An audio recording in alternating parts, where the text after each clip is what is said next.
যে কোনো নির্বাচনে প্রতিটা বিভিন্ন দলের পক্ষ থেকে অবশ্যই পুলিং এজেন্ট প্রয়োজন, কিন্তু আপনারা লক্ষ্য করেছেন পুলিং এজেন্ট রাখার জন্য আমরা গতকাল রাত বিশ্ববিদ্যালয় প্রশাসনের কাছে এসেছিলাম, কিন্তু বিশ্ববিদ্যালয় প্রশাসন এসে যখন বললাম যে আমাদের রাখতে হবে পুলিং এজেন্ট রাখতে হবে, কিন্তু ওনারা তখন আবার সিদ্ধান্তে বসলেন যে তখন তারা মিটিং করতেছেন যে পুলিং এজেন্ট রাখবেন কি রাখবেন না।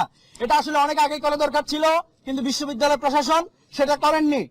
তো রাতে যখন সিদ্ধান্ত হয়েছে ওনারা পুলিং এজেন্ট রাখবেন, কিন্তু তার পরবর্তীতে সকালবেলা যখন আমরা বিভিন্ন ভোট কেন্দ্রগুলোতে আমাদের পুলিং এজেন্টদের পাঠিয়েছি, ওইখানে সংশ্লিষ্ট হলের যিনি অফিসার আছেন ওনাকে যখন আমরা অ্যাপ্রোচ করেছি যে আমাদের পুলিং এজেন্ট থাকবেন, তখন উনি বললেন যে আমি তো আসলে কিছু জানি না। এই হলো বড় সমস্যা, এগুলো আসলে অনেক বেশি জানা দরকার ছিল, যদিও বিষয়টা পরবর্তীতে সলভ হয়েছে। 2 নম্বর যে বিষয়টা বলি, ক্যাম্পাসে বহিরাগত ছাত্র দলের আধিক্য লক্ষ্য করা যাচ্ছে।